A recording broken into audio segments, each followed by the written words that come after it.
ইন্নাল হামদুলিল্লাহ আসসালাতু ওয়াসসালামু আলা রাসূলিল্লাহ লা নাবিয়্যা বা'দা ফাআউযু বিল্লাহি মিনাশ শাইতানির রাজীম বিসমিল্লাহির রহমানির রহিম। শুরু করছি প্রতিদিনের ন্যায় নিয়মিত অনুষ্ঠান দিনের পথে। আজ আমরা পবিত্র মাহে রমাদানুল মুবারক মাসে অবস্থান করছি। একটি হাদিস বুখারী থেকে উদ্ধৃতি দিয়ে শুরু করছি।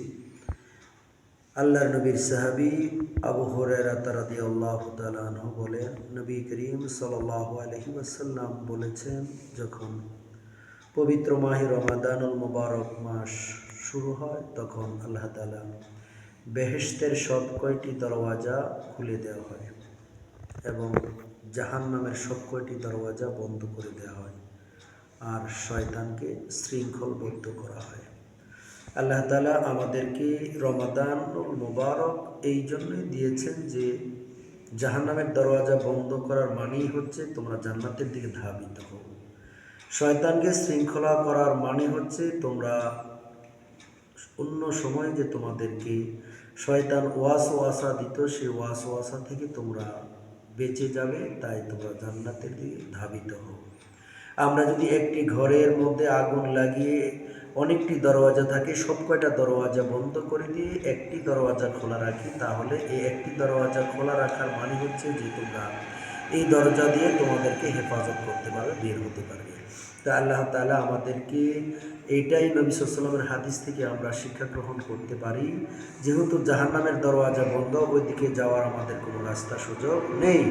আর জান্নাতের দরওয়াজা যেহেতু খোলা, আল্লাহ তাআলা আমাদেরকে আহ্বান করতেছে, তোমরা আসো, জান্নাতের দিকে ধাবিত হও, তোমাদের জন্য জান্নাতের দরওয়াজাগুলো উন্মুক্ত করে দেয়া হয়েছে। তাই আল্লাহ তাআলার এই রহমতের মাসে আমরা বেশি বেশি করে দোয়া করব। আমরা যখন সিয়াম সাধন পালনরত অবস্থায় থাকি, প্রতিটা মুহূর্তে প্রতিটা বিষয়ে আমরা আল্লাহ তাআলার কাছে প্রার্থনা করতে পারি। আর দোয়াও একটি ইবাদত। নবী সাল্লাল্লাহু আলাইহি ওয়াসাল্লাম বলছেন, আদ-দোয়াউ মুফুল ইবাদাহ। আমরা দোয়া যে একটা ইবাদত, এই বিষয়টা অনেকেই আমরা জানি না এবং বুঝি না। মনে করি যে দোয়া তো দোয়াই না। দোয়া তো দোয়া, অবশ্যই দোয়া হলো আমার প্রার্থনা, মালিকের কাছে চাওয়া পাওয়া।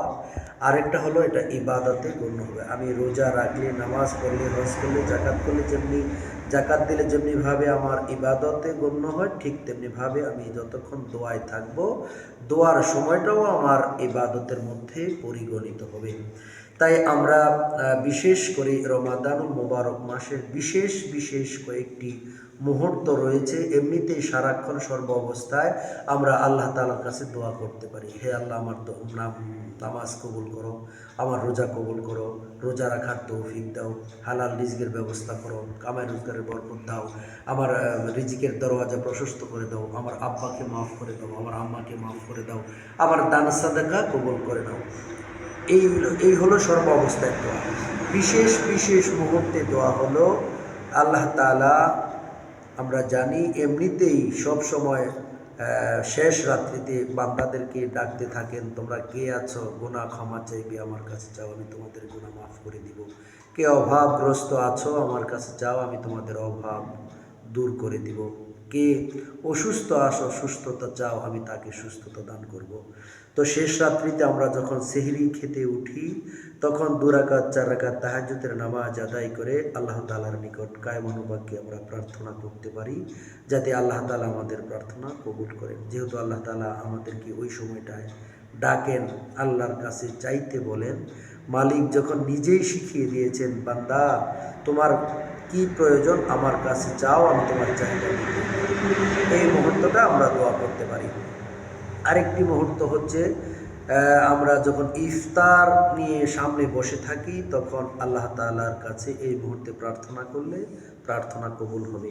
তাই আমরা যেখান থেকে আমাদের এই আলোচনাটি অংশগ্রহণ করবেন, শুনবেন, আপনাদের কাছে আরজ থাকবে, আমরা ইফতারের পূর্ব মুহূর্তে দোয়া কবুলের সময় আমরা ওই সময় দোয়া করব, আল্লাহ তাআলা যাতে আমাদের দোয়া কবুল করে। আল্লাহ তাআলা আমাদের ডাক শুনবেন, তাই আমরা ইফতারের সময় দোয়া কবুল হওয়ার সময় যেহেতু বলা হয়েছে আমরা দোয়া করব। আরেকটি বিশেষ মুহূর্ত হলো আমরা যখন কোনো দান সাদাকা করব তখন সাথে সাথে দোয়া করব। আল্লাহ তাআলার কাছে সকল ইবাদতের চাইতে শক্তিশালী ইবাদত হচ্ছে দান। আমরা আমার বাবার জন্য দোয়া করলে আল্লাহ তাআলা কবুল করতেও পারে, নাও করতে পারেন।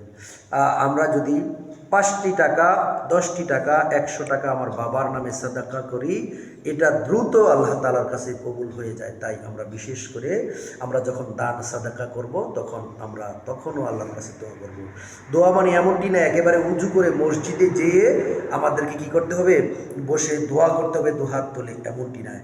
আমি হাঁটছি, আমি বললাম আল্লাহ আমাকে মাফ করে দাও, আল্লাহ আমাকে তুমি হায়াত বাড়ায় দাও, নেক হায়াত দাও, আল্লাহ আমার মায়ের হায়াত বাড়ায় দাও, আল্লাহ আমার বাবাকে মাফ করে দাও। এমনিভাবে প্রত্যেকটা বিষয়ে আপনি দোয়া করতে পারেন।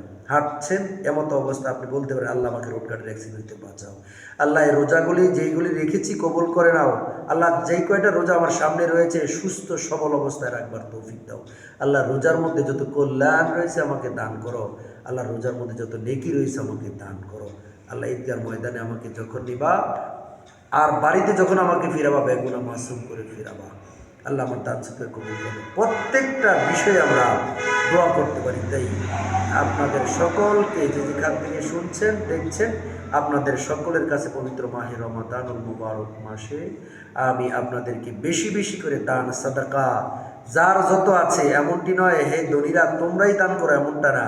আল্লাহ তাআলা বলছেন আমি তোমাদেরকে যা দিয়েছি ধন সম্পদ তা থেকে তোমরা কিছু কিছু করে আল্লাহর রাস্তায় কি করো, দান করো। তাই আমরা আমাদের যার যেই সামর্থ্য রয়েছে আমরা যেন আল্লাহ তাআলার রাস্তায় দান করতে পারি।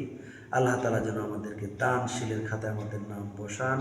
আল্লাহ তাআলা যেই উদ্দেশ্যে আমাদেরকে রমাদান দিয়েছে মুত্তাকি হওয়ার জন্য, আল্লাহ তাত্তাকুন, আমরা যেন মুত্তাকি হতে পারি রমাদানুল মুবারক মাসে, সেই তৌফিক মহান মালিক রব্বি কারিমের কাছে চেয়ে আজকে এখানে শেষ করছি। আসসালামু আলাইকুম ওয়া রাহমাতুল্লাহি ওয়া বারাকাতুহু।